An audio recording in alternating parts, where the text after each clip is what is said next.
All right, all right. Hallelujah, hallelujah. Come on into Yah's house. Hallelujah. It's going to be all right. It's going to be all right. We welcome everyone to Torah Study on tonight. Those who are joining in on the platforms that we're on. Those who will be tuning in at a later time at your convenience, morning, noon, or night. We certainly say shalom to you, and all praises going up to the Most High. His name, he rides in the heavens on his name, Yah. That is scriptural. He doesn't want us to be ashamed of his name. He tells us in the book of Joel, and also he tells us in the book of Isaiah that we're going to know his name. And he says, I don't want you to be ashamed of my name. He rideth in the heavens by his name, Yah. And I know there's some people, if you're not calling on Jesus, the world calls Jesus Christ. If you're not calling on him, then they just pretty much tune you out. They don't want to hear anything else. But we do have Torah that we are pulling from, and the Torah that we understand. We do understand that Torah was made flesh. So if you believe Torah was made flesh and dwelt among us, then what you're saying is everything that was written in the book of Psalms, he rideth in the heavens on his name, Yah. And you read everything he said unto Yasharal when he called them out, and when he talked to the prophets, and it was prophesied that he would be born in Bethlehem. He would be coming through the line of Judah. All of that was written in Torah, and that became flesh, and it dwelt among us. So if anybody does away with Torah, or if anybody is offended by Torah, anybody say they don't want to hear Torah, then you got to do away with the only begotten of the Father, full of grace and truth, who his name is Yahushua Mashiach, but the world calls him Jesus Christ. So just want to say that on today, and certainly are glad that you all are joining in with us. Thank you for your prayers, for those who were praying in the time of our loss of family, and it's good to see the Parker family here today. I didn't know if they was going to be here because they had a loss in the family as well, and was on the road, and certainly we're praying for them, and then for all of those who filled in. Maura Linda Walsh, and we've got Moray Terry Gerard, and Moray Cedric Parker, and they kind of filled in and did some teaching in my absence, and also those who were in the ministry of music and filling in and doing their ministry, and then all those who are working behind the scenes, those in the media team and the media room, to put forth our service and our teaching, our Torah study on Wednesday midweek, and then also our Shabbat services on the seventh day of the week. Just a quick note on the seventh day of the week, just to kind of give you a little more flavor into what the prophet Daniel, when he said that they'll seek to change times and laws. Don't be surprised when these new calendars start to come out in the subsequent months and years. They're going to move Sunday to the seventh day.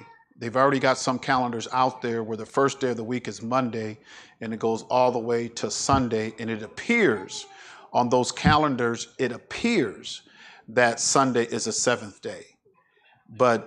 And that's why we have to teach our children, and we have to teach this, and we got to teach it to our children and for generations and generations to come, because they will change it. They've already done it. You have many people going into the steeple on the first day of the week, and they believe that that's the Shabbat. Well, they're eventually going to put it on the calendar and make Sunday, the first day of the week, actually the seventh day. And so they're going to point to us and say, see there, Sunday is the seventh day. It is the day that we take our rest. No, you changed it. You changed the calendar, you changed the time, because when they worshiped on the first day of the week, that was an edict from Constantine.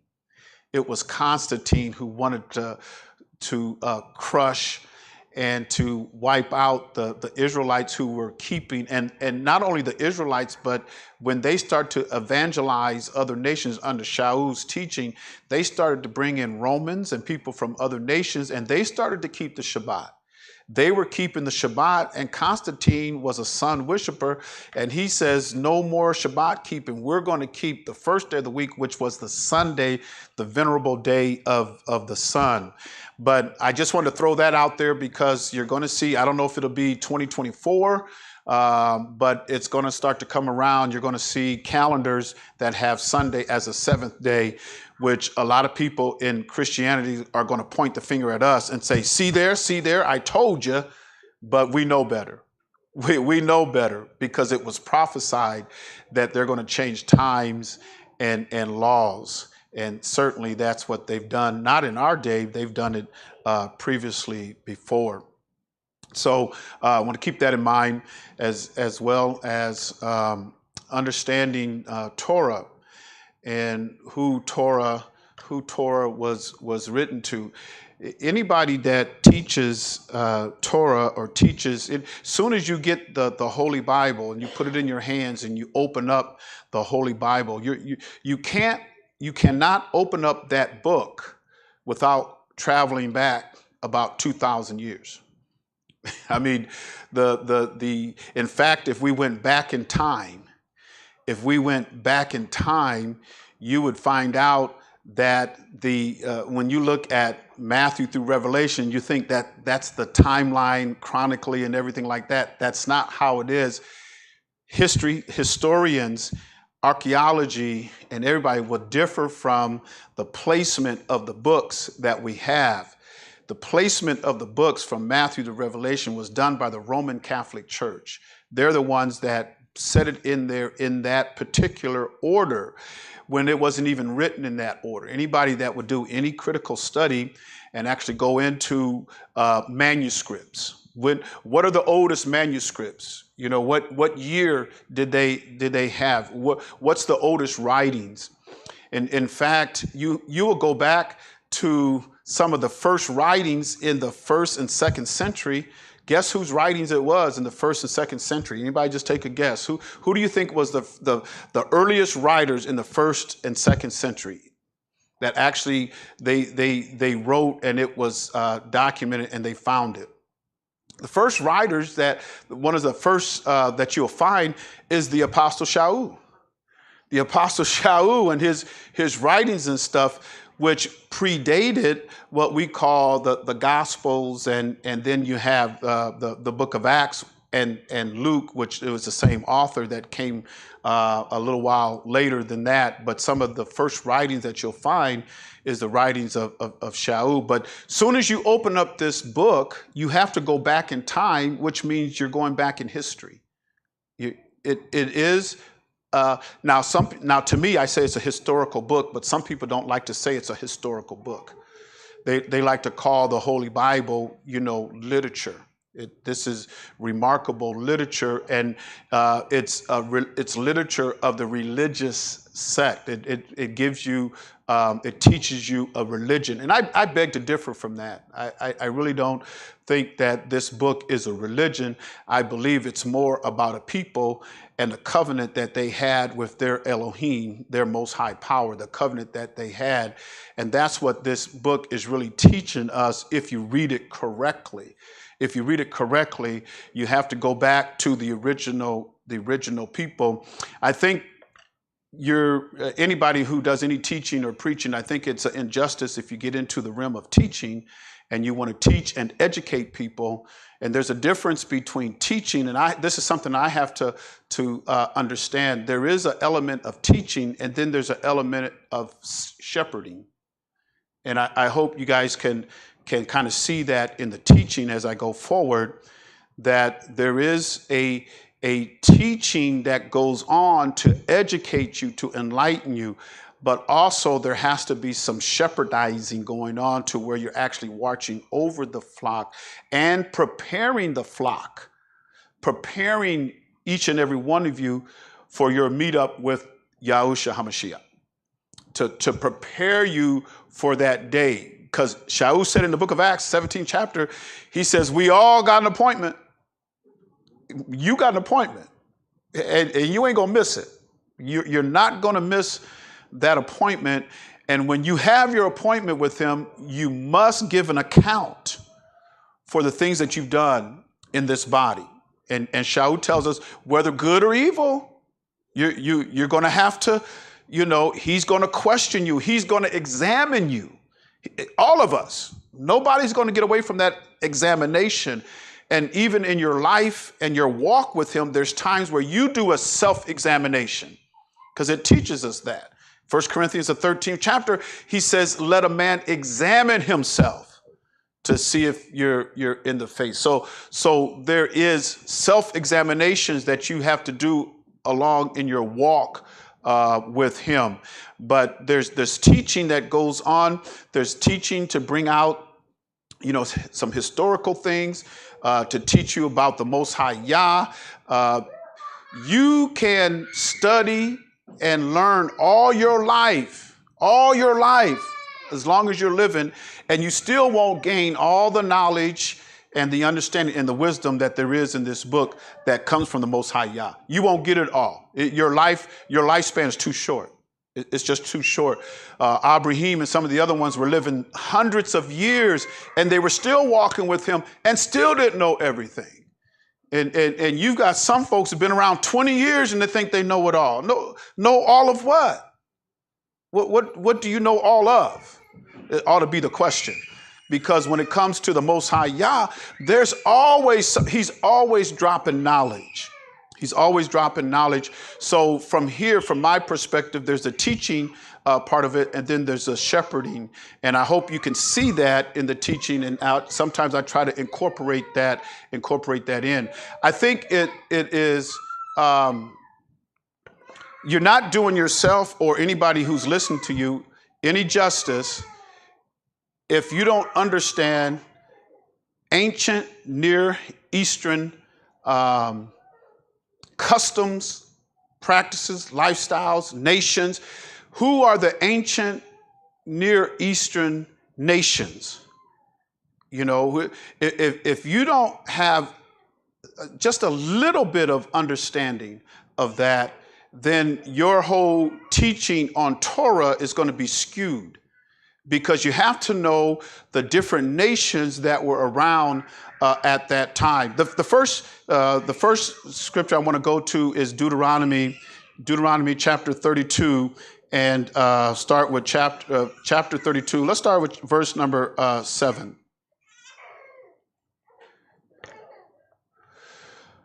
And we're going to look at this. We're going to look at this in different versions. Now, this here is the Sefer, which is okay. We can start off with this, but I also want to, when you study the Sefer, according to the 66 books that we have in the King James Version, the Sefer reads right along with the King James Version, except for it gives you the ancient Hebrew names.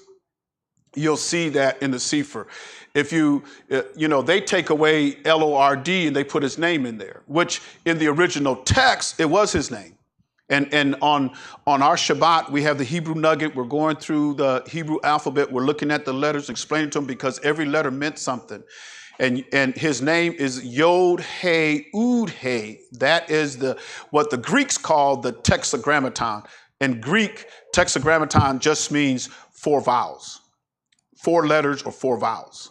That's what it means. But in the ancient Hebrew, Yod He Ud He was his name, which is, there's no consonants in it. It's not a hard, it's not a V, it's not Jehovah, It's not Jehovah. Those are consonants. That's not how you pronounce his name. His name was Yod He Ud He, which are vowels. Yahuwah, Yahuwah. It's just spoken like you're breathing it. So the Sefer replaces the names with the ancient Hebrew names. But the reason why I want to go to this, and we'll look at it in different versions, because you have to understand the origin. You have to understand the origin. A lot of people just want to know one thing, and that's salvation. That's all they're concerned about is salvation. All I want to know is I'm saved, and they really don't understand what salvation is. I know what salvation is because I used to lie, and I don't lie no more. I'm saved. That's not what soteria, or the Hebrew definition of salvation, is. I used to fornicate, and I stopped fornicating. I know I'm saved. Well, that's not really what soteria means. It's not really what salvation means. Now, you can say that because what religion does is religion is an experience that many people experience. It's an experience that takes them from, that makes an improvement or gives a birth in their morality to, or social. Religions a lot of times has to do with moral change and social change. And when you go through a metamorphosis morally and a metamorphosis socially, then a lot of times we equate that to salvation. Oh, I'm saved now. I used to run in the hood, gangbang. I don't run in the hood, gangbang no more, so I'm saved. Now, you can and we should experience a moral and a social change if you was no good. Because you got some of us that, man, we was rough. We was some hard rollers. We was pretty rough. We was smoking the dope. I was thinking, I was walking. I did a lot of walking on the beach and everything when I was out in California, but just kind of meditating and just going over a lot of stuff. But taking some trips, going back into and just being thankful where he brought me from. But I was thinking, and some of you might be able to relate to it, I used to be able to drive down the road and the street, roll a joint at the same time. I mean, driving. I was able to drive with the steering wheel. Some of y'all might know how to do. We used to do that, man. We be behind the wheel, man. Give me that roll, especially if you by yourself. You just roll a blunt, you was ready to go. Drive down the street, and I was thinking, man, I used to I'd be scared. But it seems like you weren't scared back then. We weren't scared. We was doing all kind of stuff. We weren't afraid of nothing. We didn't realize how close we were to death. I mean, we was just a breath and a step from death and didn't realize it. We was having a good time. But now we're starting to see, as things get worse and worse, a lot of people who are getting close to death actually are stepping into death. It ain't no game now. And the devil ain't playing now because he knows this thing is about winding up. This thing's almost over. And with that note in mind, this thing is almost over. We're entering a time, and I believe that when all of this stuff happens that is prophesied in Scripture, it's going to happen fast. Because I think the table and everything is being set up right now so that when that trumpet, because it says a vial is open or a trumpet sound in heaven, boom, it's going to hit. And many of us is not going to be ready for it. And it's going to happen fast to where there's not going to be no time to, man, I ain't ready. Wait a minute. I don't know how am I going to make it? I mean, many of us we're not even ready for that. And many of us have the mindset that we're not going to be here anyway. So why should I even worry about it? I'm not going to be here. And so we have that mindset, and we're not going to be really prepared. But once this thing kicks off and we're not far from it, it's going to happen fast. They're not telling you what's going on over in Ukraine. The media we're so distracted. Everything's about Donald Trump. The media is totally distracted, and they're not telling you about what's going on over in and some of the things that Putin has said, especially when it comes to tactical nuclear weapons and the strategy of tactical nuclear weapons and what they plan on doing.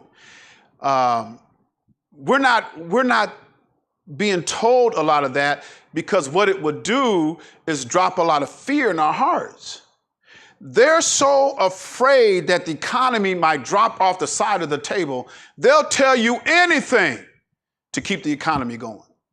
And many of us, we want to hear it. Oh man, I want to hear it. I don't want to hear I don't want to hear all this bad news and stuff, but I'm telling you, when it happens, it's going to happen fast.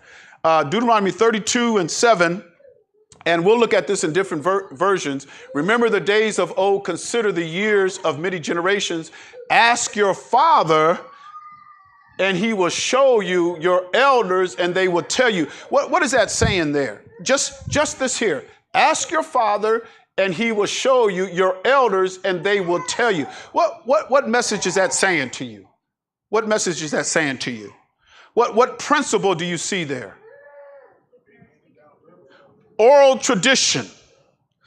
The oral tradition of fathers handing it off to the next generation. That was an oral tradition. That's very important, especially when you start to find out what's the oldest manuscripts. When were they dated? How much was there? Do you know some of the scrolls, the Dead Sea Scrolls that they found? Some of them are just fragments. They're just fragments. They're not full pages. You know how you get a Bible and you open it up and you just read it from, I'm going to read this whole chapter, verse 1 to verse 28. That's not how those fragments were. That's not how they were. It's very important to understand the oral tradition and how the enemy knows how important it is, because if he can cut off fathers from talking to their sons and cut off parents from teaching their children, the next generation, it could end. It can end. So this is the oral tradition. The oral tradition is also important when you talk about the New Testament. The first writings that they found wasn't until late first century. So if the manuscripts that they found are late first century, some of them after the destruction of 70 AD, we know what happened 70 AD, some of the manuscripts that they have date back to the early second century. Well, our Messiah died, his death and resurrection was about 29 AD, 33 AD, somewhere around in that range, 29, 33 AD. And you're finding things that were written, the original manuscripts, and they said the ones that they found were they're just like small, they weren't like full scrolls that you open up and just read start to finish. That's not how it was. It was fragments of it. And so how do we get some of the teaching and where for generations you can see people, a nation of people, a custom of people that resembles Torah, but there was no Torah written. So it was the oral tradition. It was the oral tradition that was handed down from generation to generation to where we see this. Ask your father. Our sons and grandsons should be able to ask us. They should be able to ask us. And he will show you your elders, and they will tell you when Elohim, El Elyon, divided the nations, their inheritance, when he separated the sons of men, he set the bounds of the people according to the number of the children of Yasharal. So when he divided the nations,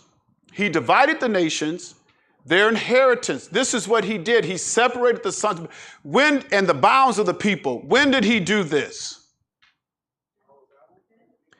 Before the Tower of Babel. Tower of Babel is Genesis 11. When did he do this? Genesis 10.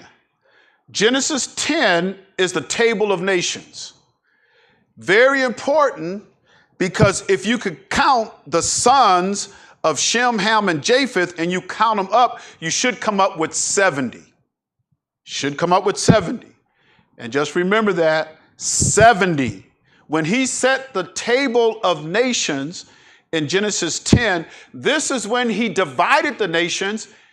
He separated the sons of men. He set the bounds of the people. He said, okay, Japheth, you're going up to this area, to the islands. Ham, you have this area, which is Africa. Shem, you have this area. He set the bounds of the people in Genesis chapter 10. Whenever you want to find out who came from where, you got to go back to the origin. You go back to the table of nations, and you'll see this. For Yahuwah's portion is his people. He gave everybody their portions. Yaakov is a lot of his inheritance. Now, the only thing that when I look at this, it says, he set the bounds of the people according to the number of the children of Yasharah. Does anybody see something there that maybe shouldn't be there? Or wait a minute, let me question this a little bit longer. Let me look at this a little harder. What in here makes you want to look at this a little harder? Yes. The existence of Yasharah, the children of Yasharah hadn't even been known yet. When did Yasharal come into existence? When he brought them out of Egypt. When he brought them out of Egypt, they came out a nation. They went into Egypt as a family. But he told them before they went into Egypt, what did he tell Jacob? When Jacob wrestled with him, remember he wrestled with him and he couldn't prevail. And the angel touched the inner of his thigh and knocked his leg out of joint. And he walked with a limp after that. What did he do with Jacob at that time? He changed his name. Because even Jacob says, what's your name? He said, why are you asking after my name? Y'all remember that? Why are you asking after my name? You'll no longer be called Jacob. You'll be called Yasharal, because I'm going to make of you a nation. And so they went into Egypt as a family, but they came out a nation. After 215 years, they came out a nation. So that's why when you look at this number of the children of Yasharal in Genesis 10, no, because Yasharal wasn't made a nation until the end of Genesis, beginning of Exodus. So let's look at this in a different version. Let's look at this. This is the Sefer. So let's go up here, click on that, and let's look at it in a different version. Let's look at the BSB. The BSB, let's look at the Brenton, because the Brenton is the Septuagint in English. The Brenton is a Septuagint in English. So this is the Brenton. So we're reading this as English, but this is the Septuagint. This is how the Septuagint reads. Why is that important? Why is reading the Septuagint version important? Anybody? Why do I want to give the Septuagint some value now? They wrote the Septuagint, they copied it out of the ancient Hebrew scriptures. They copied it out of the ancient Hebrew scriptures, and they copied it when Israel, or the sons of Jacob, when Israel as a nation was in captivity.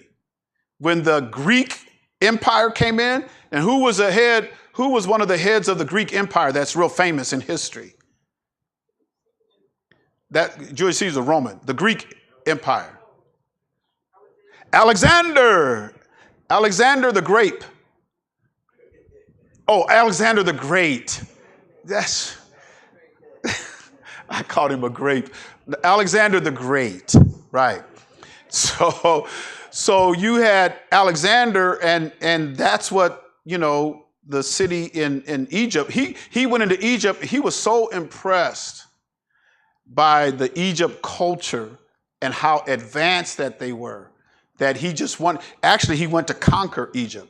He didn't want to just respect them and let them keep their sovereignty. When he seen it, he was so impressed. He said, I've got to have this.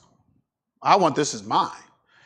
And he even named a city, and it still stands today, Alexandria. Egypt was named after Alexander the Great. But anyway, when Israel was in captivity, the Greek Empire came up on the scene. They seen the Hebrew people, Israel, and the book, their sacred book, and they couldn't understand it, so they forced them to translate it into Greek.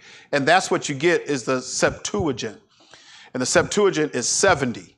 70, ding, ding. That's the second time we hear 70, right? What was the first time we heard 70?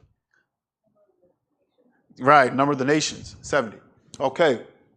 So when the Most High divided the nations, when he separated the sons of Adam, he set the bounds of the nations according to the number of the what? The angels of Elohim. So he set the bounds according to these. Who are these angels of Elohim? Because every nation, when you go to Genesis, the 10th chapter, and you see the table of nations, every nation had their God, their El. If you were a part of a nation, you had an El, a God. There was no agnostics or atheists. That didn't come till later on because everybody had a God. Everybody had a God. So when you look at the table of nations and there's 70 nations, every nation had its own. So the number of the angels or the gods were like 70. They were 70. That's why you have to understand a little bit about ancient Eastern, Near East customs, practices, and religions and how it relates to the Old Testament, the Hebrew writings. Because there's other languages that are older than the Hebrew language. And they have literature out there as well. And they talk about their gods. Y'all know in the Bible, it's always talking about gods. There's all kind of gods.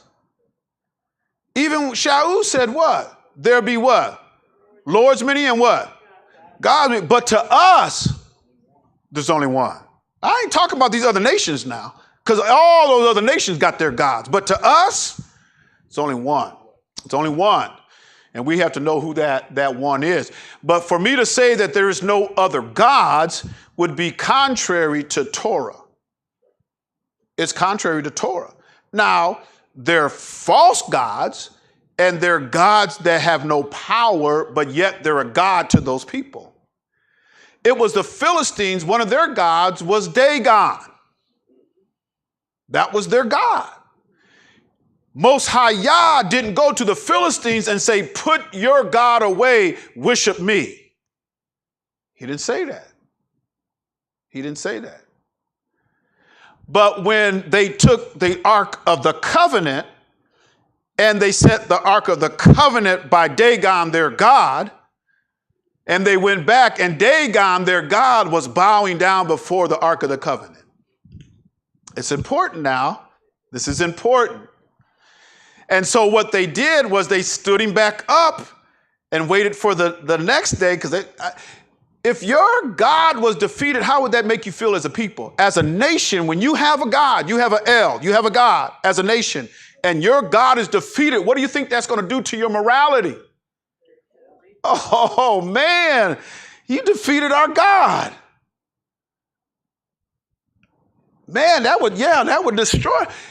That's why people, all these other nations, when they seen the hand of Yah on the children of Israel, they were afraid. They were afraid because they said, Israel's God is more powerful than our God. And that meant something back in that day. It gave Israel that kind of reverence amongst the people and all the other nations. And that's very important because later on, we're going to see other nations. And where do you think these other nations are going to want to go? They want to go into Yasharal because of what? Who Yasharal has as their Elohim. That's why Ruth said, I ain't going back to them people. I know them people. I know them. Said no. Because Naomi said, I'm an old woman. I'm single. There ain't no more sons coming through this womb. Go on back to your people. Ruth said, I ain't going. I know them people because she was a Moabite. I know them people. I know their God. She says, your people will be my people. Your Elohim is going to be, it's going to be mine now. So we see how the Elohim of Yasharal can conquer other Els. And then when those people and those Els are conquered, where do you think those people are going to go? They're going to come on over to Yasharal. Keep that in mind. And his people, Yaakov, became the portion of Yahuwah. Yasharal was the line of his inheritance. Notice now in the Septuagint, it says the angels of Elohim. Now let's look at the Berean Study Bible, BSB, the Berean Study Bible. When the Most High gave the nations their inheritance, when he divided the sons of man, he set the boundaries of the people according to the number of the sons of what? So those other angels, those other Els, those other gods, he even says these are just the sons of Elohim, which means our Elohim is above them. Dagon and Baal and Chemosh and Diana and all of them, because they all had their gods, but he is above all of them. All of them is like sons to him. And he even says it. In another place, he talks about how these gods are going to die, and some of them will die as men. They're going to die as a man dies. So let's look at, and Yahuwah's portion is his people. Yaakov is allotted his allotted inheritance. So this is the Berean Study Bible, the ESV. Let's look at the ESV.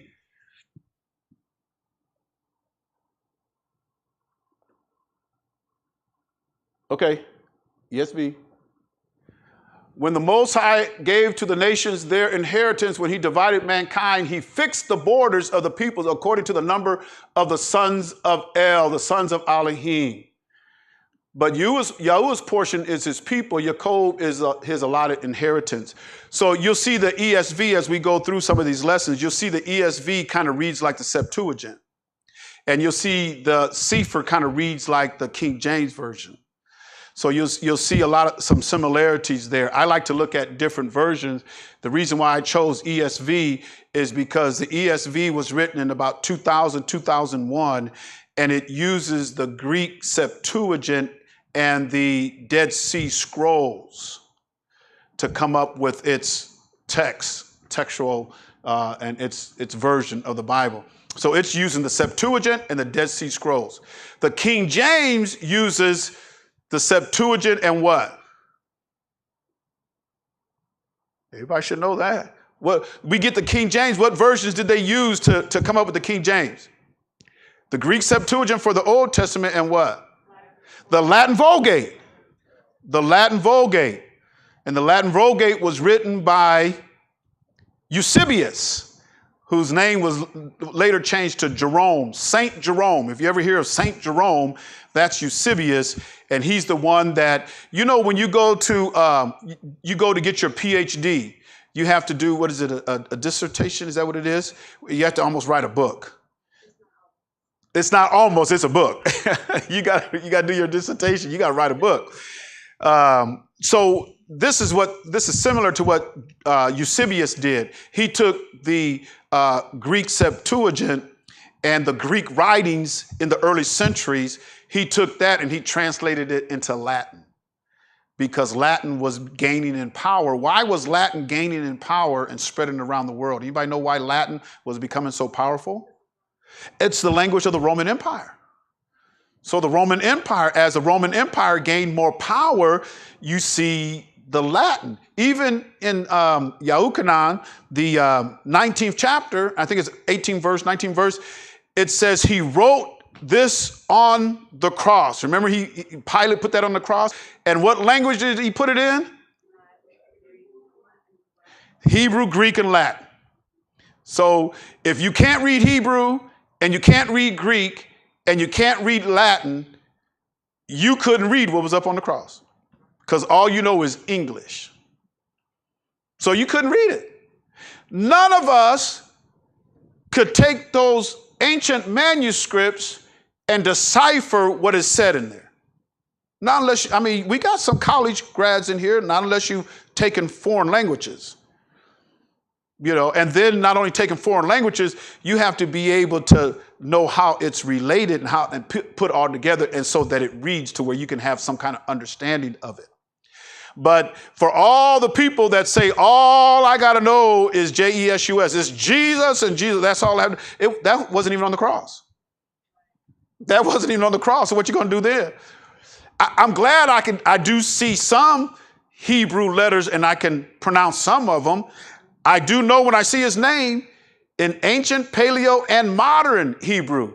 I know when I see his name. That's his name right there. Yod, Hey, Ood, Hey, Yod, Hey, U, Shin, Ayin. Because we haven't got to some of those vowels yet, but the Shin, Ayin. So, which is Shah.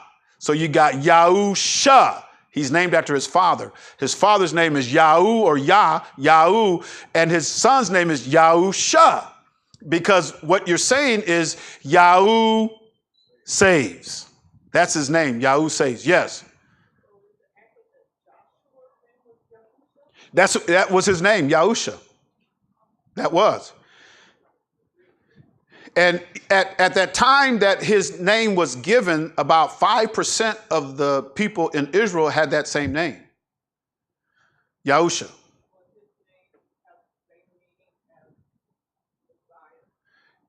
Joshua's, Yahusha, which means Yahu saves. So how did Joshua save them? I mean, didn't he lead them out of the wilderness where? Into the promised land. Because Moses couldn't, he said, you can't go over, Moses. Musha, you can't go over. I told you to speak to the rock, you smote it. You let the people get to you. And so you ain't going over, but your minister, Yahusha, he's going to go over. Because remember in Numbers 13, chapter 13, he changed his name from Husha to Yahusha. He added the Yod in front of Joshua's name. His name was Husha. If you look at Numbers 13, it was Husha, and he changed his name to Yahusha because he knew that this was going to be the one that was going to lead him into the promised land. He was going to act as Israel's savior, and he was great in battle. Yes.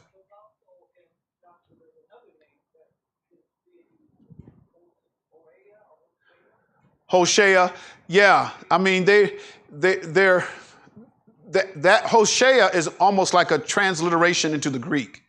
What they're trying to do is take the Hebrew pronunciation and speak it in Greek. So you get because remember now the Septuagint predates our Messiah by what, 200-300 years. So can you imagine 200-300 years Septuagint was around before our Messiah even came here? So what they did was they took a lot of the Hebrew words and they transliterated, not the words, but the names. They would transliterate to try to come up with the same pronunciation. Because even with Yahusha's name in Greek, in early Greek, in Koine Greek, when they wrote it up on the cross, anybody know how to pronounce his name in Greek? It was Iesu. Iesu. Because they took Yahusha and they tried to transliterate it into Greek and they came up with Iesu. In Latin, it was like Izu. It didn't become Jesus until later on. They put an S at the end because it was IESU in the Latin, IESU. And then they put an S on the end because it was more masculine. That S represents some masculinity. Then they took the IESUS and they changed it to a J, made it JESUS. But we've got people now that they can't handle that truth. That is truth, they just can't handle it. They can't handle it because of how we're taught and what this culture teaches. And this culture teaches a certain thing, and I want to get to salvation when he expects a social and a moral change in us. That's not what we call salvation, even though that's what we call salvation. I don't know if that makes sense, but we'll get it. So when he divided these lands, he did it according to the angels or the sons of Elohim. But his portion was who? Jacob was his portion. Jacob was his people. Let's go to the King James since we're more familiar with that. Most of us are familiar with the King James. We'll go to the King James and let's go to, let's start with Exodus 19 and verse 5 and 6. I think that's what is 19. Now, therefore, because he chose Yasharal. Does anybody know why he chose Yasharal? They were the smallest. They were a small nation of people.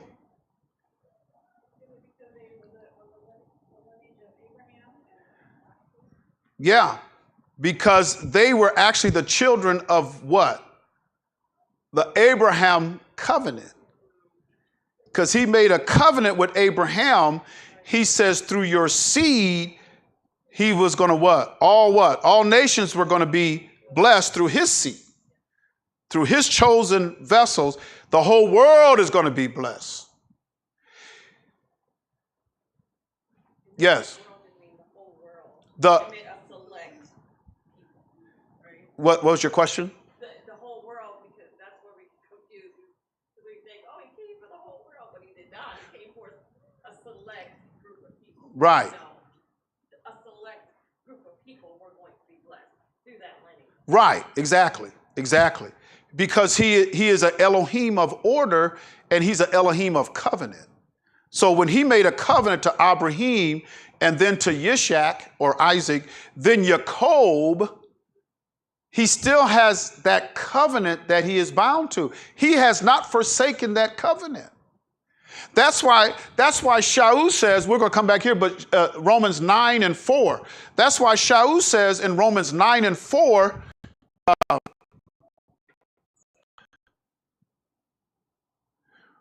who are Israelites, to whom pertaineth the adoption, the glory, and what? Notice now, not one, but covenants. Covenants was given to these Israelites. He is not, see, you have to understand, Elohim of the Old Testament, Yahuwah, the Most High Yah, is not a covenant breaker.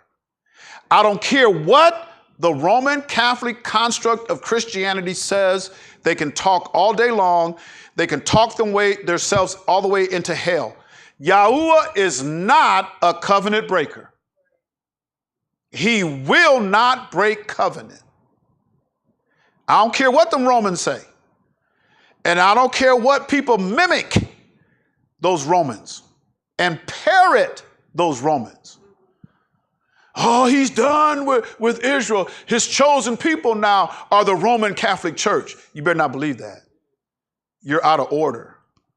In fact, if you believe that, what you're saying is the Most High Yah is a covenant breaker. And Shaul didn't believe that. He said these covenants was given to them Israelites. They got the covenants. Israelites I gave the law to the Israelites. It was the Israelites that had the service unto Elohim because all those other nations were serving their Els. He didn't go to the Philistines and tell them, y'all need to leave Dagon alone. He didn't say that. He said, my people are going to whoop your people. I'm going to show you. That second day when they went to get Dagon, his head was cut off and his hands was cut off. And he was bowed down before the Ark of the Covenant. They said, we got to get this Ark out of here, y'all. The Ark's got to go. It's killing our God. And if that Ark can kill our God, then his people can kill us. Ancient Eastern, Near East religions, customs, and cultures will teach you something when you read it along with the Old Testament. When you read along with the Old Testament and what those other nations believed out of their gods and how they always wanted to conquer. Who do you think they wanted to conquer? If you had an adversary and you always lost, unless Yah got mad at his people, but you always lost to them, your greatest rivalry, eventually you want to beat them. You want to say that my God beat your God. Understanding the ancient Near Eastern culture and religions and customs and practices, if you have just a little bit of understanding about that, you'll know, because you have to really dig and search to find books, literature from their gods, but they're out there. They're out there. It's just so happened that the Hebrew scriptures prevails overall. I wonder why. Because they always wanted to conquer them people, y'all. You got to understand that. Israel was their arch rival.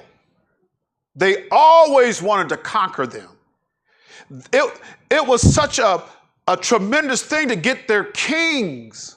And the last king of Yasharal, before they put his eyes out, what did they do before him? Anybody know? Slew all his sons before him, and that was the last thing he saw, and they put his eyes out. So you're blind, but the last imagery you have is the death of your lineage, just cut off. They took pride in torturing Israel any way they could. Oh, you got to believe it. If you believe in the cross, you got to believe it.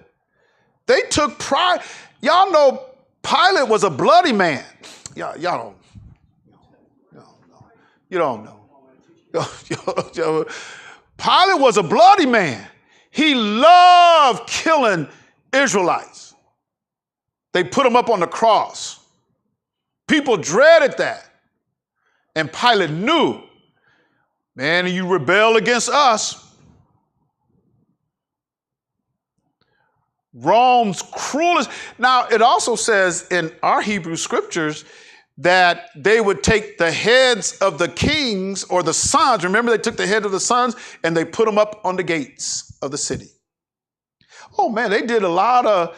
There's always been war and warring against the gods of these other nations and Yasharal and the Most High Yah. Always been. I want to try to hasten along here, but we're going to drop some more of this as we go. We'll drop some more. But these covenants was given to Yasharal.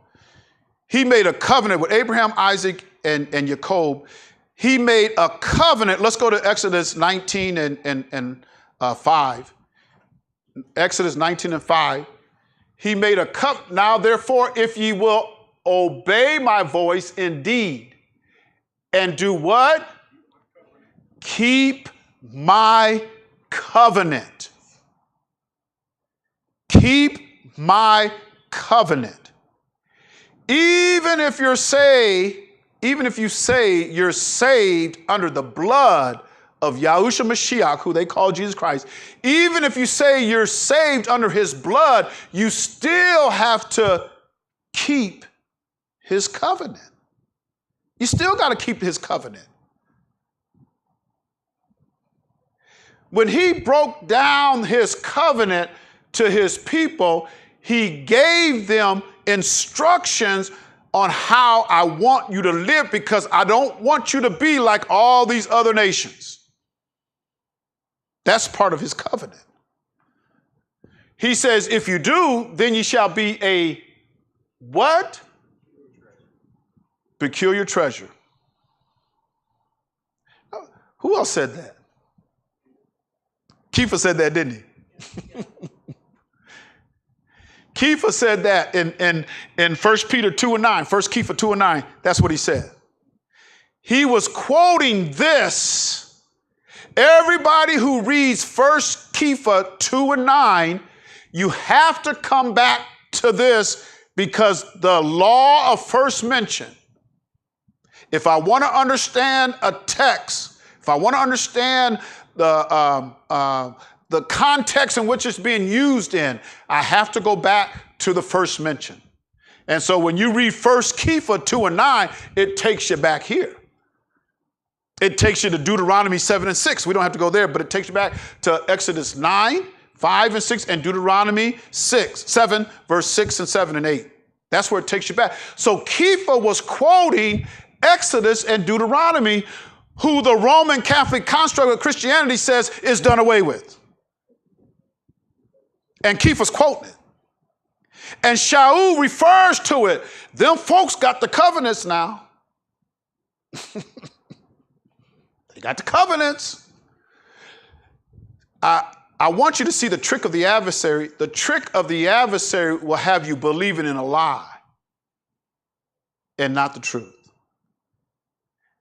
He'll have you believing in a lie. The trick of the adversary is to, you don't know who you are, you don't know the covenants, and you don't even know the reason why you're even here today. Trick of the adversary. I went from a morally bankrupt person to somebody now that's got morally assets in the bank. and you think that's it, but it's good, but you've missed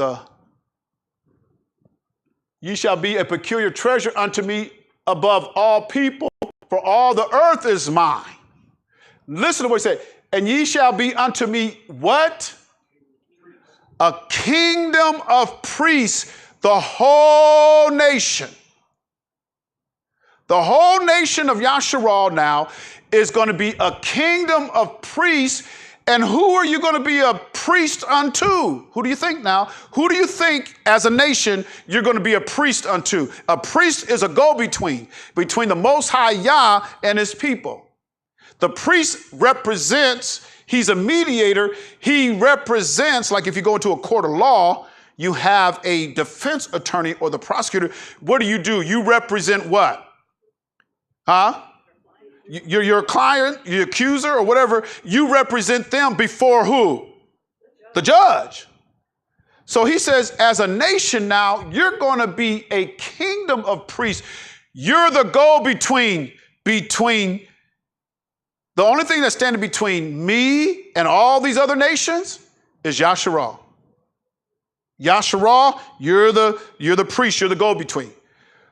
Why would all these other nations need a priest?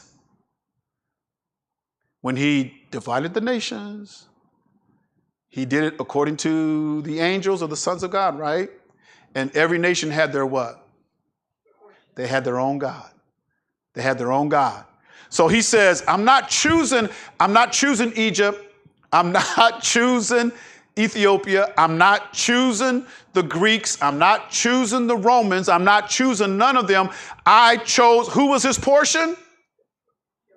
Yaakov, Yasharal. Those are the ones that I'm choosing, and I'm making you a kingdom of priests, a holy nation, because a priest, in order to be a priest, you have to be holy, or you have to be Kodesh, which means what? I've got to be set apart in order to be holy. And we have a problem with that today. Somebody's going to pay for not being set apart. You got to give an account. You have to give an account when he wants his people to be set apart, and you want to be like all those other nations that got their own gods, and some of their own gods is booty gods.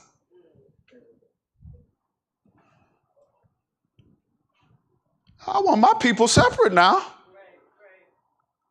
No, I want my people separate. If you're going to be a holy nation, that means you got to be set apart. We ain't doing booty calls. The other nations do that. We don't do that. How are you going to be a priest and represent somebody that's in sin and against the Most High, and you're doing what they're doing?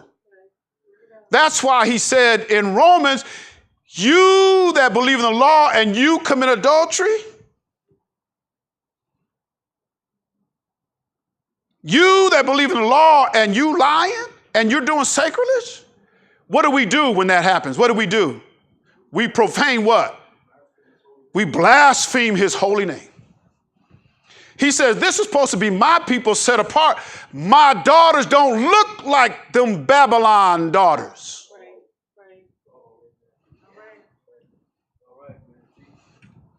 Not my daughters.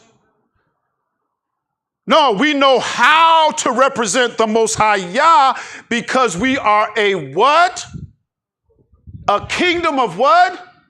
I have to be the go-between between all these other nations. How am I going to be a go-between and I'm doing what they're doing? Yes. So, trying to put it all together. So the covenant was given to Abraham. Yes. The reason for the covenant being given to Abraham is because his faith in the true God. Right. The book of Joshua is he left his father, and Nimrod was after him because he was searching for the true God. But in his faith of giving his only begotten son, then it seems like here comes the covenant because of his faith in seeking that true God. And then he had descendants, and they're passing on. Right. Now Abraham was from that seed line. He was from that seed line, and he knew amongst his kinfolk in those nations, he said, this ain't it, man. I know this ain't it. I'm going after the true Elohim. So then that covenant that was given to him, then that is passed on to all those who believe in the true God and follow his whatever teachings or whatever Abraham had, as it was passed down more and more ordinances, laws, covenants, statutes was passed down. Then Jacob came in, and then he had 12 sons. He passed that down, and then they ended up being in Egypt. And when they grew, they were still teaching everybody the laws of Moses. Right. But they were still going back to Abraham, Isaac, and Jacob. Right. So, but the covenant was, it seems like the covenant, the ordinances, the promises, in order to be a kingdom of priests and a holy nation, it seems like we have to know Elohim, his ordinances, covenants, his laws. Right. With Shaul, in the New Testament, when the Gentiles were filled with the Holy Ghost, then he's teaching them. He taught them customs of Yasharal. He did. He did teach them that. Which allows Peter to say, hey, you're present. It's because of, it seems like salvation, like you said, is more than just being baptized in his name, speaking tongues. Now it's like you have to grow because you don't have salvation if you don't know his covenant, his laws, his ordinances, like that. You don't know. Right. It's more than that. It's good you're delivered and you were morally bankrupt. And you've been delivered from that to where you have more structure in your life, more values and morals in your life. That's good. But we have to understand by doing that, and because that's I'm trying to lead up to that, but by doing that, you are a light That separates us from all the other nations. He purposed for Israel, Yasharal, to do that. In his order of things, he didn't choose no other nation. He chose Yasharal.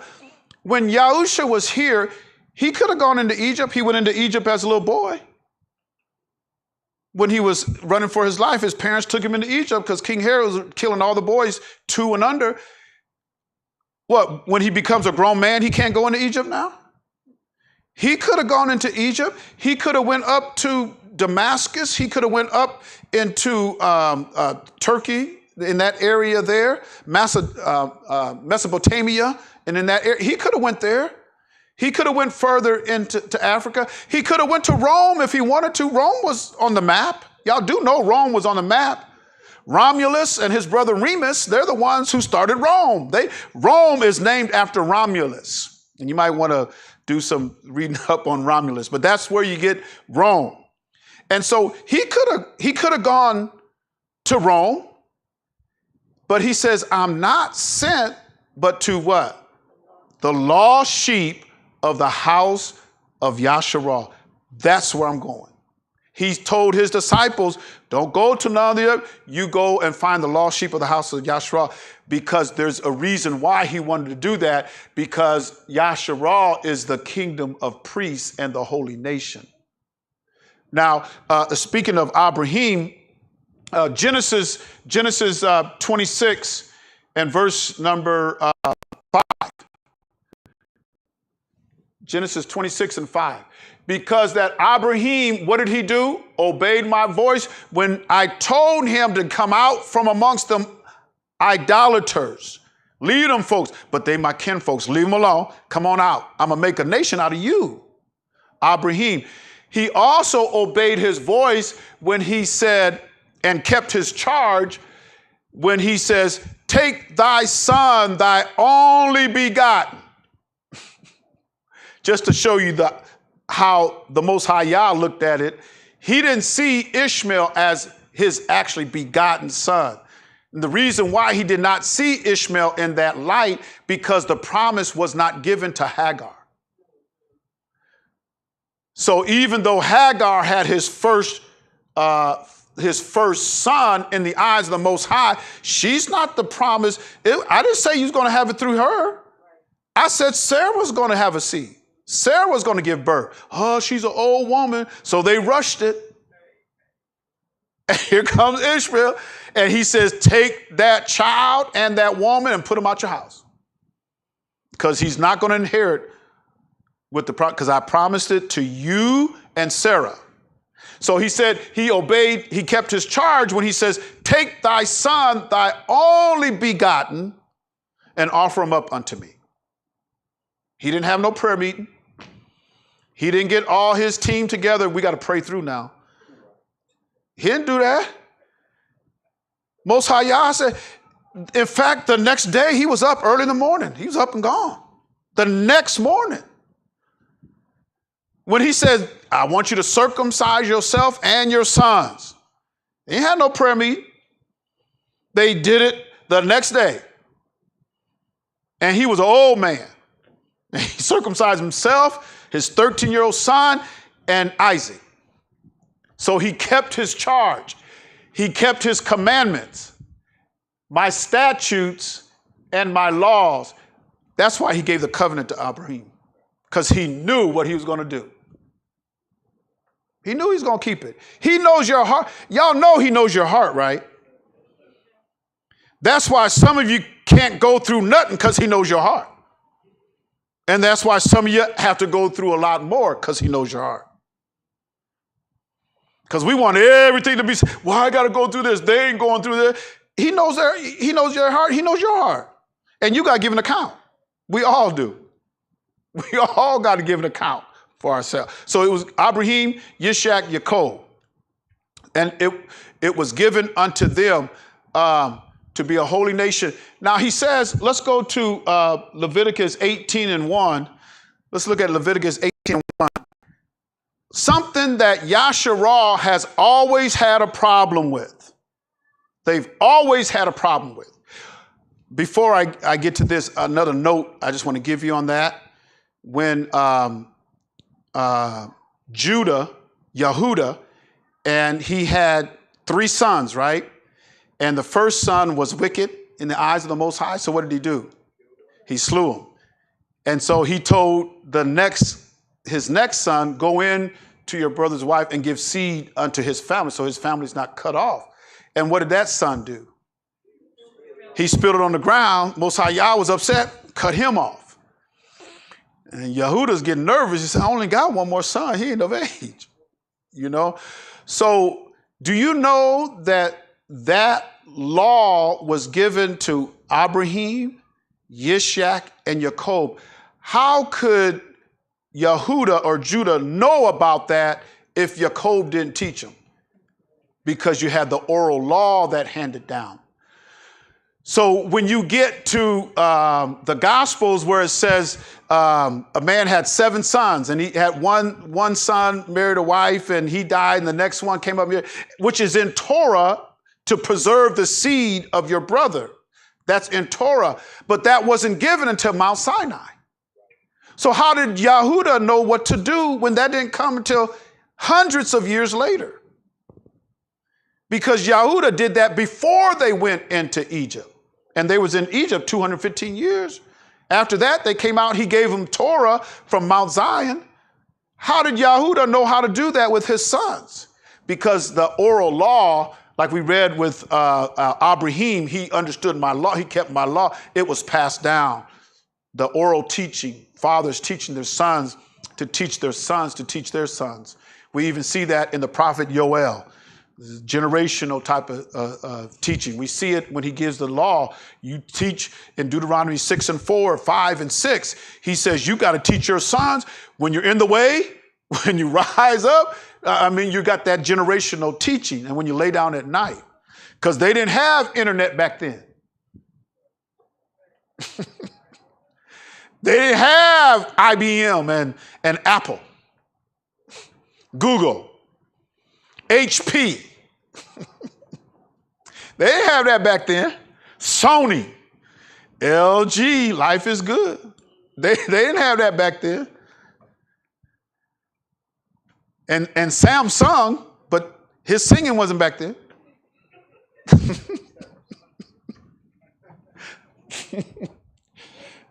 But he wasn't back there. So they had the teaching going down from one generation to another.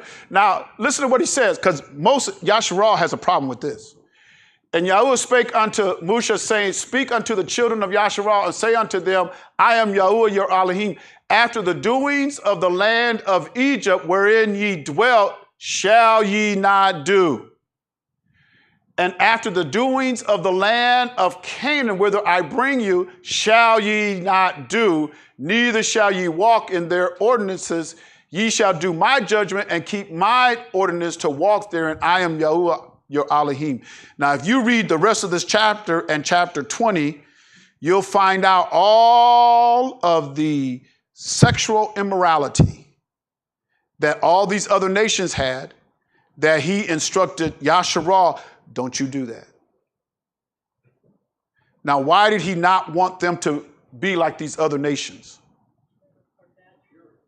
They had to be holy or Kadesh, set apart. They had to be pure. Why? They could be a light, and they're going. What were they supposed to? A kingdom of priests. You're supposed to be a kingdom of priests. How could you be a kingdom of priests and you're doing what they're doing? How can you be a kingdom of priests and be a go-between between other nations who are committing fornication, and you're committing fornication? That's why Shaul says, thou that sayest, thou shalt not commit adultery. Do you commit adultery? Right. Isn't that what he said?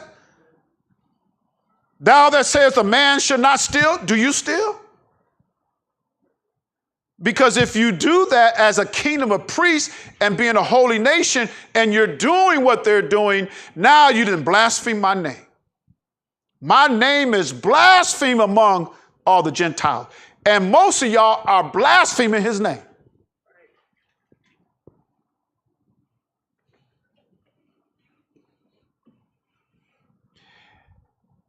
If you're doing what married folks are doing and you ain't married, you cannot be a holy nation and a kingdom of priests under him. Can't do it. You're going to stand in judgment with him one day. What you going to say? I was too weak. She was too good. That ain't going to get you in. That ain't getting you in. I'm going to get something. Sin will not get you in. We'll make a slogan, plant it up here, so every time you walk through them doors, what you see is sin will not get you in. Maybe folks will stop sinning. You ain't getting in the kingdom sinning. What makes you so special when in the wilderness he killed 20,000 people at one time? What makes you so special? Oh, he ain't going to kill me. I'm an Israelite. He killed a whole bunch of them.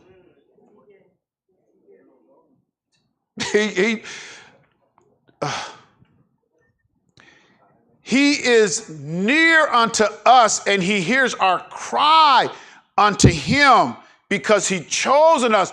But what separates us from him is what? Isaiah 59. Isaiah 59, verse 1. He's not far from us. He said, I'm going to be near. You my people. Behold, Yahuwah's hand is not shortened that it cannot save. So we got to understand what salvation is. It's more than just a moral enlightenment. You have a job to do under this covenant. Neither his ear heavy that it cannot hear. My flesh is weak. Deliver me from this hour. I can't handle this. So Shaul says, flee fornication. You better start running. Get your running shoes on. Get your skateboard. Skate out of there. Get you a bike. Run! That's what flee is. When he said flee fornication, because it's too hot.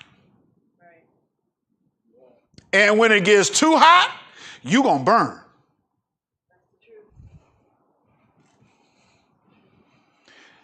He said, can a man put fire in his bosom? You ain't going to perform no magic trick. Let me put a match on you. Let's see. Can you put fire in your own bosom and don't be burned? Some things is just too hot to handle. Better leave alone. Because you don't know what's calling you. A kingdom of priests, a holy nation, and you're doing everything that these other people are doing, and you're supposed to. I'm a crook, so I want a crook lawyer. Well, how you know the crook lawyer ain't gonna crook you? No, if I'm going before a judge, I want somebody that is respectable, somebody that is honored, somebody that the judge will look at in esteem. I don't want somebody just hustling everybody and the judge know you ain't no good. We're a holy nation. He says this, but he says, y'all know now, my hand's not short unto you, that I can't save you. I can't save you out of that. That's why Shaul says, when we're tempted above what we're able, he always leaves a way of escape. That's what he says here. It ain't that I can't save you. I can save you now. I'll give you an escape. The phone would ring. You getting ready to touch it. The phone rings. You know you ain't supposed to be touching that. The phone will ring. It's mama. It's daddy. And your heart skip a beat. Oh, don't let it be spouse now.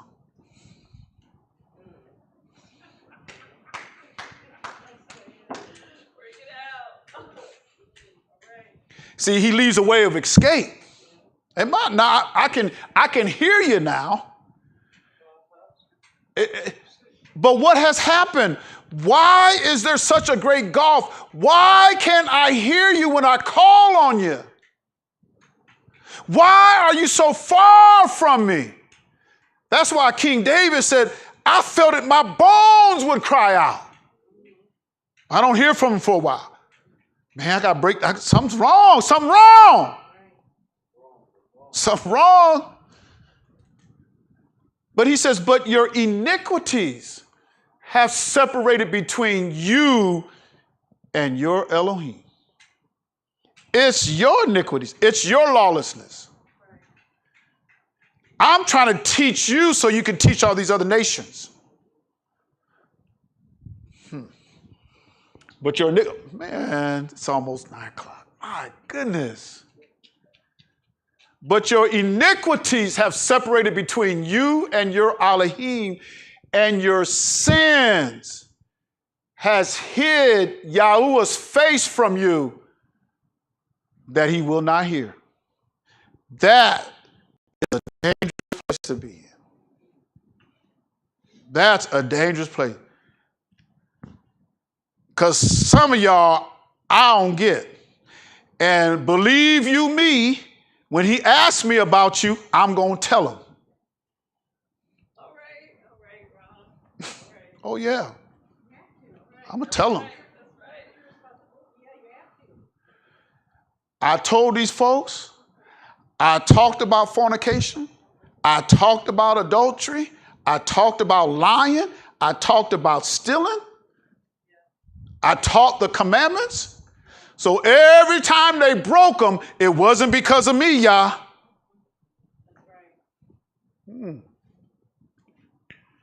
There's some people we need to leave alone. There's some places we should not be going. There's some places you shouldn't be living. Do it right. Do it right. I hid my face from them. For your hands are defiled with blood, and your fingers, and you talk about finger licking good, your fingers with iniquity. You can't stop. Don't touch it.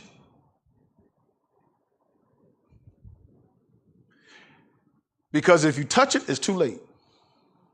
You're already messed up. Your lips have spoken lies. Your tongue hath muttered perverseness. Because you keep repeating all them rap songs.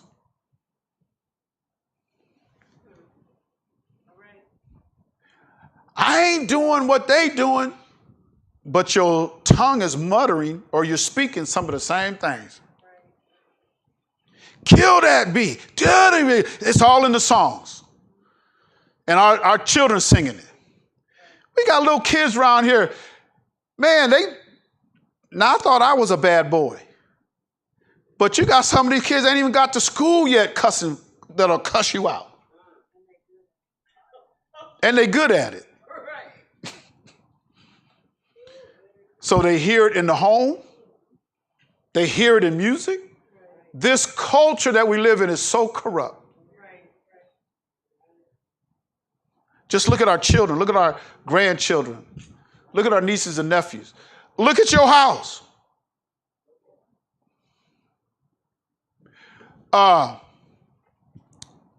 Proverbs 14:9. And I'm going to bring this up on the Shabbat. So if you don't like it, don't come. Don't tune in.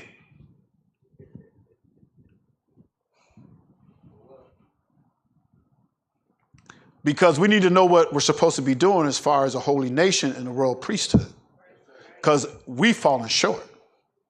How are you going to talk to somebody about the Most High Yah and how his son delivered you and then you're sinning? You need to sit down and shut up.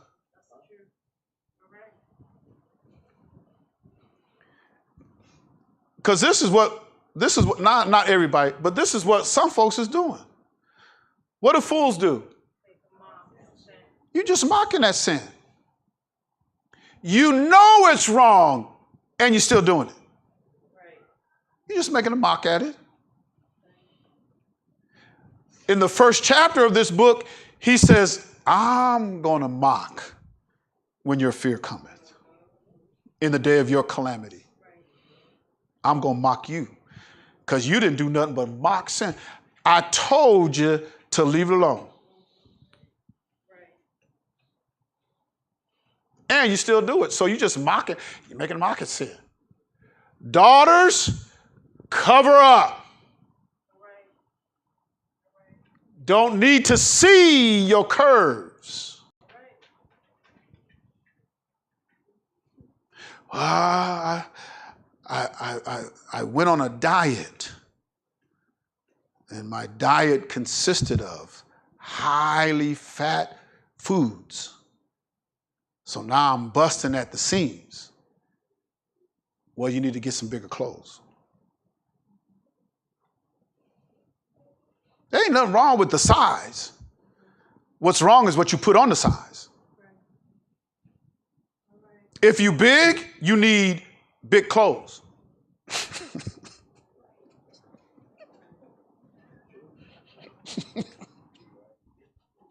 I mean, man, I seen something the other day of these, the people that were in what we call the Middle East area that kind of went into Africa.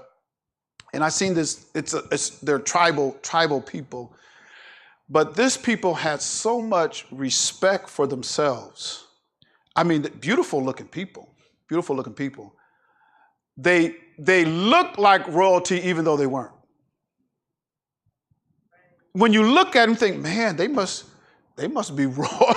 They must be royal or something. Oh no, that's just that. It's a tribal thing. Their daughters and their women, they were covered, but they were beautiful. Now over here in the United States of America, you think that the more you show, the better you look. That's backwards. That's backwards. They looked at beauty. Them men looked at them women and they weren't showing everything. And to them, it was beautiful. And the tribal people, I got to get the name of that because I seen it. I'm going, man, this is just beautiful. I ought to just show it. Just put up the clip and just kind of show it. These people, they're just beautiful. And you knew the women and you knew the men. And they weren't royalty, but they respected themselves. They respected their culture. I'd rather live there than live in Chicago, Baltimore, New York, some of these places, LA, Davenport.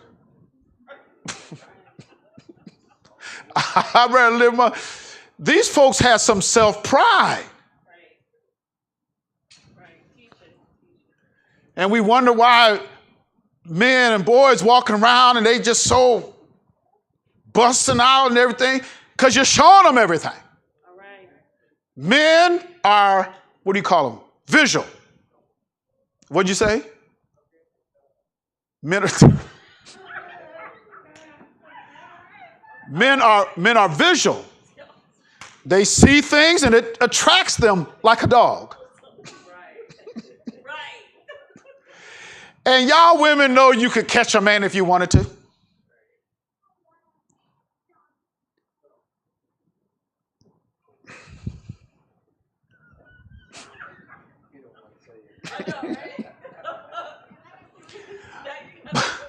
But fools make a mock of sin.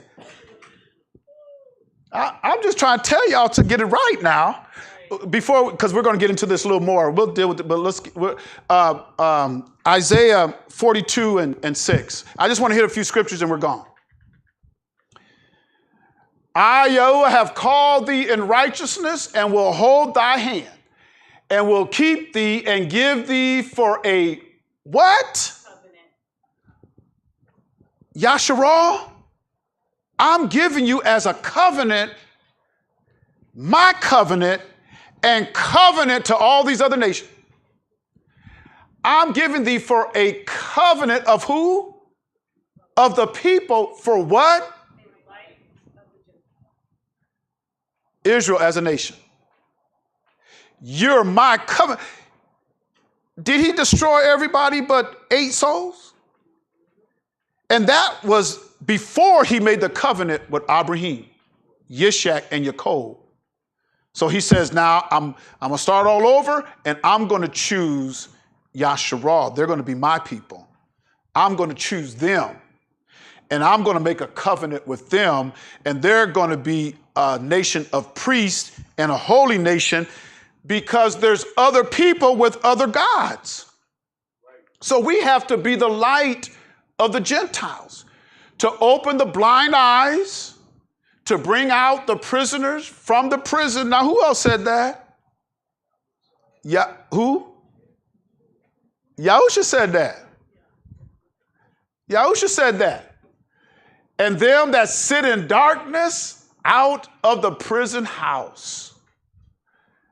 I am Yahuwah, that is my name.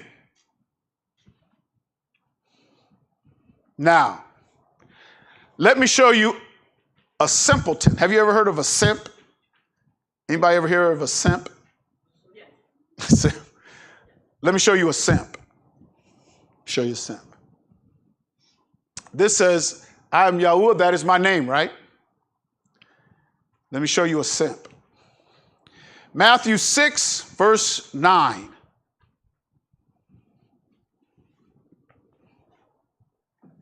After this manner, therefore, pray ye, our Abba, which art in heaven, hallowed be thy name. So there was a simp that said his name is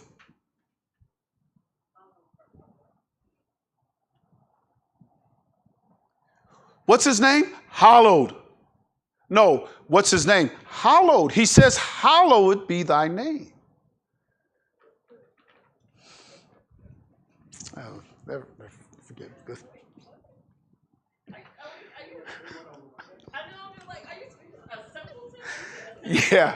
Yeah. A simpleton said that his name was hallowed. In the translation, hallowed. No, like, what's your name? So they would say, well, what's the name of the Most High? Hallowed. Yeah, just a simp. And the guy argued. He argued for a while that his name was hallowed. I'm going, wait, no, we got over 6,000 verses where it says his name is Yahuwah. That's his name. No, Yahusha said his name was hallowed. He should know his name. But they didn't even dig into what hallowed means. It's just his name is how sacred his name is. It's a sacred name. Yeah. But he said it was the proper name. It's capitalized. No. But it's capitalized. That's the way they did it in the king. Yeah, right. So his name's not hallowed? No, that's the hallowed it's like an emphasis. That right. That this is important. Pay attention. It's like it's an adjective, right? It It's a marker is what it is. Yeah. But he argued that was his proper name. And that's because he's blind. Yeah. It's like, Even if you read it and have somebody read it to you, hallowed be thy name. Hallowed be his name is hallowed. His name is sacred. His name is right. You have to read it, but unless that's revealed unto you, I can read it to you 700 times in 7 different languages, and it won't register because it's not given to you to understand. yeah. It has to, you have to, it's almost like Yahusha says, you have to have ears to hear, Right. eyes to see, and a heart to perceive Right. if you want to be delivered. 'Cause otherwise, you ain't going to get it. You're just not going to get it, And there were some people he purposed, even back in this day, there were some people, it was purpose, they're not going to get it. Right. They're just not going to get it. So those of us who get it, it's like, man, he's opened my eyes, giving me understanding.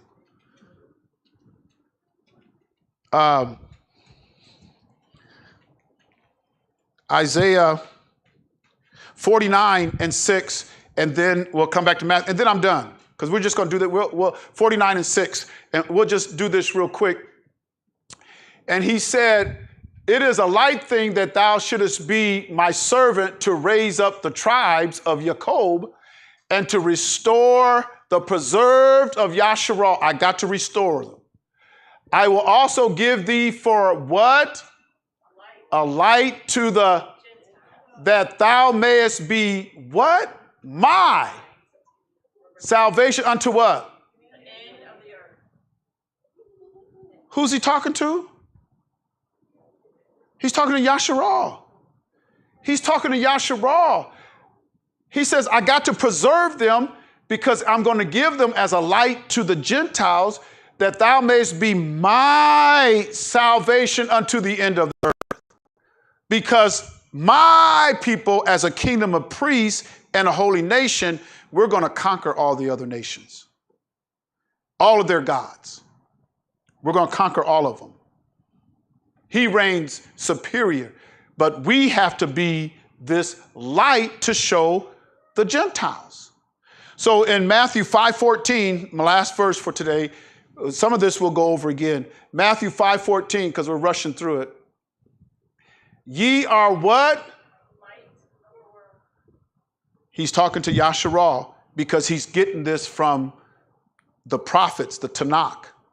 So any kind of doctrine that you have in the New Testament, if it's not rooted in Torah, then you've got something different. You got a new doctrine. You're coming from a different place than Yahusha, because all of Yahusha's teaching came from Torah, because he was Torah. Torah was made flesh. It dwelt among us. They seen Torah. That's what Yahuchanan says in 1 Yahuchanan, the first chapter. He says, our eyes have seen and our hands have handled the word of life. We seen them. We handled them. This is Torah. So anybody that says, I can't fulfill Torah, all you got to do is walk in his steps and be like him. You'll fulfill Torah. That's all we got to do. And Yahusha wasn't caught up with the tradition of the Pharisees. He wasn't caught up in that. He says, through your traditions, you made my Father's word of none effect. Through your traditions. Yahusha didn't do the traditions of the Pharisees. He didn't do that. And that's why some people say, well, you can't do all that. He delivered us. No, I got to keep Torah, the commandments and the Shabbat and the feast days. I got to keep that because that's what's written. It ain't too hard. First Yahuchanan said his commandments are not grievous. Neither do men light a candle and put it under a bushel, but on the candlestick, and it giveth light unto what? All that are in the house. Let your light so shine before men, talking to Yahshua, because they're the light to the Gentiles, that they may see your good works and glorify your Abba, which is in heaven. The message of Yahusha. Some people can't hear the message of Yahusha. They don't hear his message. When he came, what was his message that he was given? Repent unto Yasharal, because he says that your iniquity have separated you from me. You're cut off from me. So you got to repent and get back. That's why he said we read it there so that he could restore Yasharal. I got to restore them. He restores them through repenting because they're going to be a light.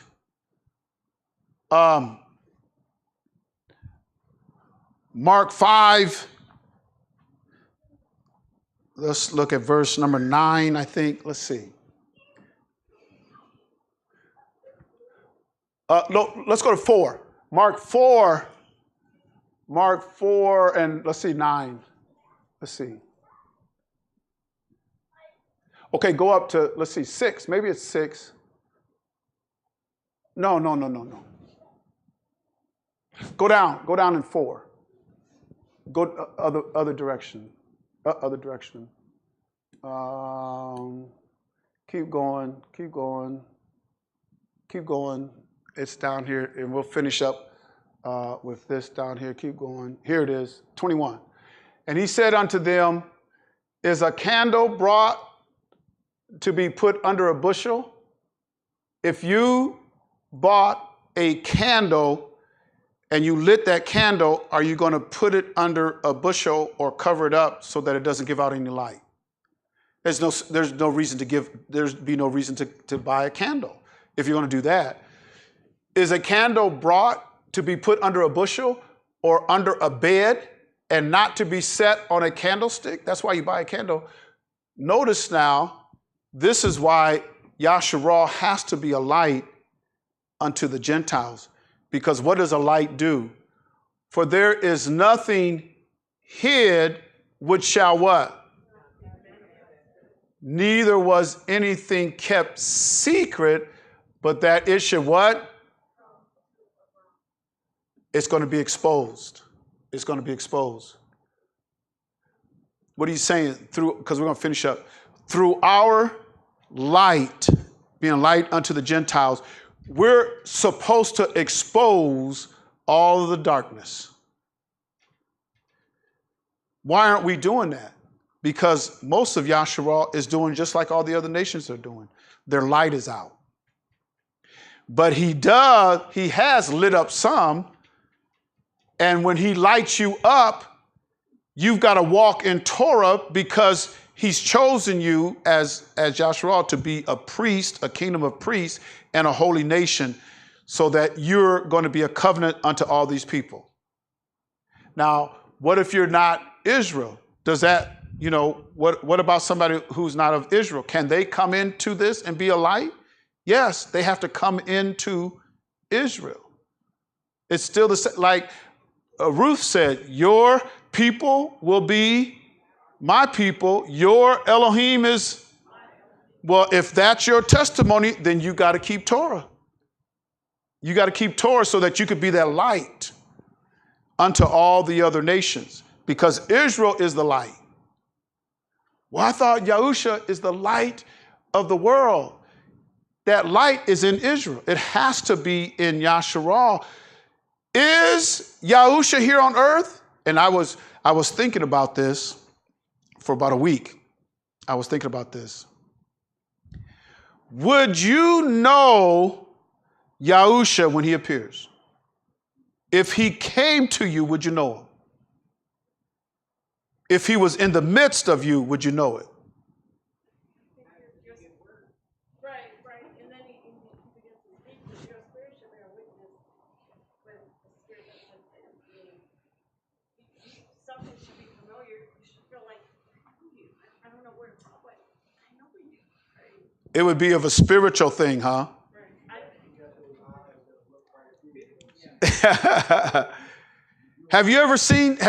Has somebody ever looked at you like that you were somewhat intimidated? Was that Yahusha? No. Okay. No.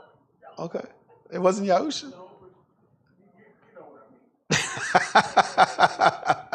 mean. It'll be somewhere along those lines. I was thinking about that long and hard. If Yahusha just walked amongst us, would we even know it?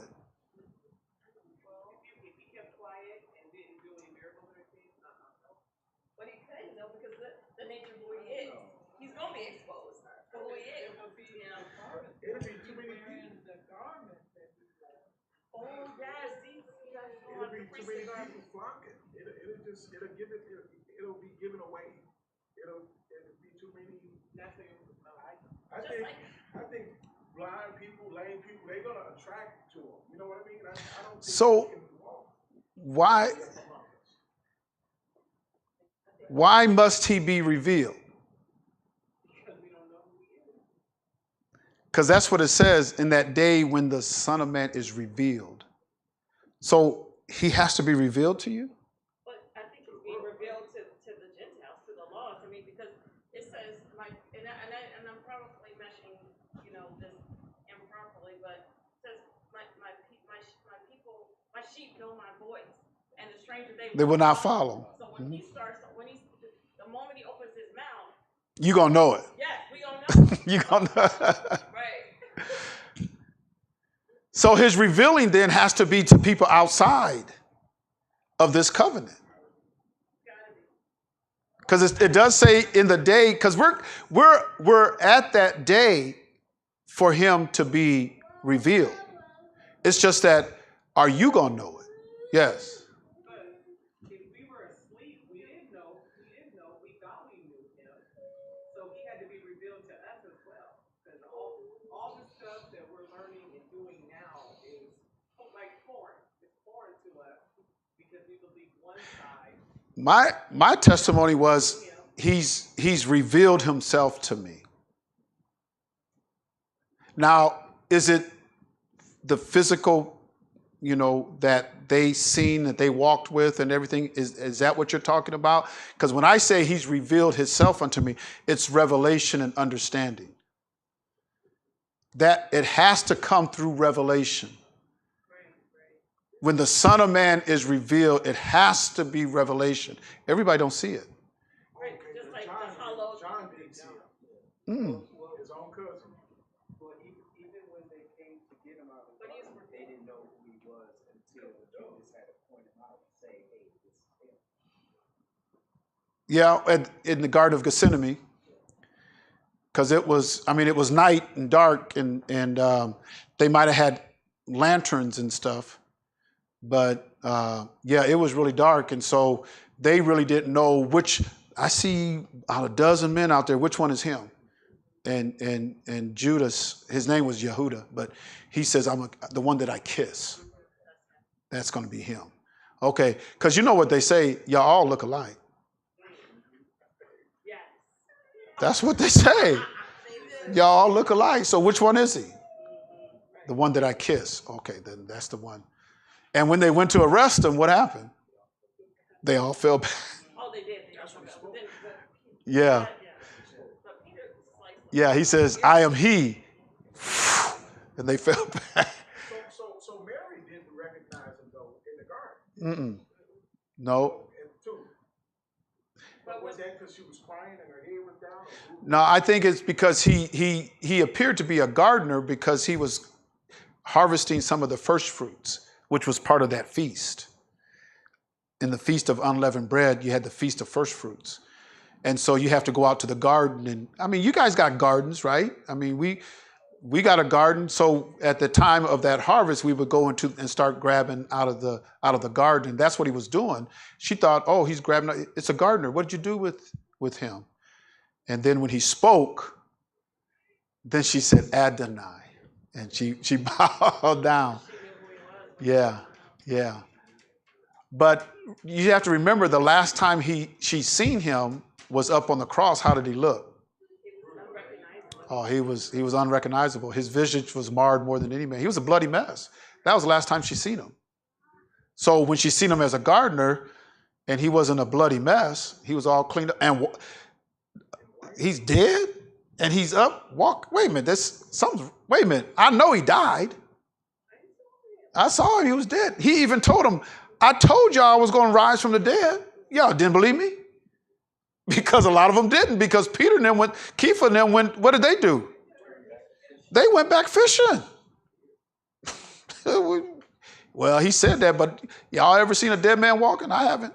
Yeah, I'm going back fishing. Yes.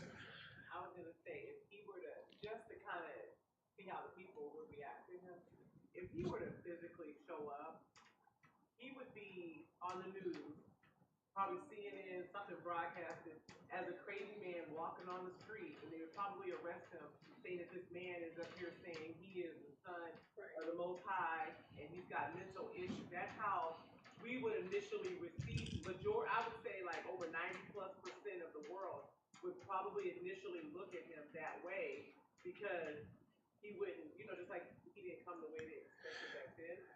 He would be the average man you see on front of your TV channel. He looked like that, or like a homeless person that we look at in disregard. Because a lot of people are expecting the image or somebody with the image of Cesare Borgia, and that the whole world is expecting that. They're going to be there. Yeah. And that's why he says that every tribe on the earth is going to what? Man, we messed up. They're going to realize they've been lied to. But then some of them who are not right, and they see him as he is, they're going to be like, Yeah, that can't be him. No. All right, I'm not bowing to that. Right. Right. And he even says that in Luke. Remember we read that in Luke, the 19th chapter? Those who will not have me to rule over them, he said, bring them here. Right. Slay them before me. Right. Everybody who think he's got a smiling face, you're going to find out. He ain't come back with a smiling face. And you ain't going to have me rule over you? Bring them here. Slay them before me. So I was, if he does appear, now those of us who have his spirit, the spirit of his son, then yes, we should know. If you have the spirit of his son. But if he appears and you don't have that spirit, you're really not going to know that it's him until he reveals himself. And then some people still might not accept it. We even been warned, if somebody say he's in the desert, he's over here, don't believe him. Yeah, because if we have his spirit, his ruach, if I got the ruach, he said we will come make our abode. If I got the ruach, I'm going to know that's him. That's him. My ruach bears witness. It's going to bear witness. And I don't know what he looks like, but I know he don't look like that image they gave us. I know that for a fact. But do I know what he looks like? No, I don't. And really, there's no pictures of him because the Israelites, the Hebrew Israelites, they weren't supposed to do pictures. They weren't supposed to do that. Make those images because he says, if you do that, you're going to make him a god and you'll bow down to him. Don't do that. Because I've chosen you. I'm your Elohim, not these other nations, but I'm your Elohim. And there's no similitude of me. So they weren't supposed to have no similitude. So what does he look like? I don't know what he looks like, but I know one thing for certain. He don't look like that portrait and that image they've been giving us. That's not him. I know that for a fact. So if any man have ears, let him hear, but we'll get into some of that because when the light shines, something's going to be exposed. Sin's going to be exposed. But that's one of the duties of Yasharal, as being Yasharal, being a light unto the Gentiles and everything. We are supposed to expose. And it doesn't feel good. It don't feel good. Because some of the folks you got to expose might be your dear loved ones. And that's why sometimes we want to put the light out. Because the ones that are being exposed are dear to our hearts. Because to be honest, I don't think nobody wants to hear him say, depart from me, ye that work, or depart from me, I never knew you, ye that work iniquity. What we want to hear is, well done, thou good and faithful servant. Enter into the joy of your Adonai, which is eternal life. That's what we're looking for. So when you talk about saved and salvation and everything, do you have eternal life? If you could die tonight or die tomorrow, you ain't made it yet. Because we'll get into more of it. We'll get into more of it. Because we have to see where he says, except you're born of water and spirit, you can't what? You can't enter in. But everybody's been born of water and spirit. Has any of them died? Well, yeah. I mean, for thousands of years, folks been dying. So we haven't entered in yet. But we have a ticket. We got a ticket to enter in. When you enter in, that means you ain't going to die no more. You got eternal life. And that's what we're waiting. We're waiting on so we could enter in. I don't have to worry about dying no more. In fact, dying, I don't have to worry about pain. I feel pain every day. That's why Shaul said in 2 Corinthians, the 5th chapter, he says, I got a body up in heaven, and I feel naked without it. That's what Shaul said. Because he even asked him 3 times, you got to take this out of me? No, I'm not going to take it. When you're weak, my grace is sufficient.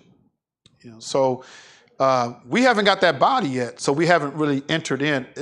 If you can die tonight or tomorrow, you haven't entered in yet. You haven't entered in. So, but we'll talk more about that. All right. Any questions, comments?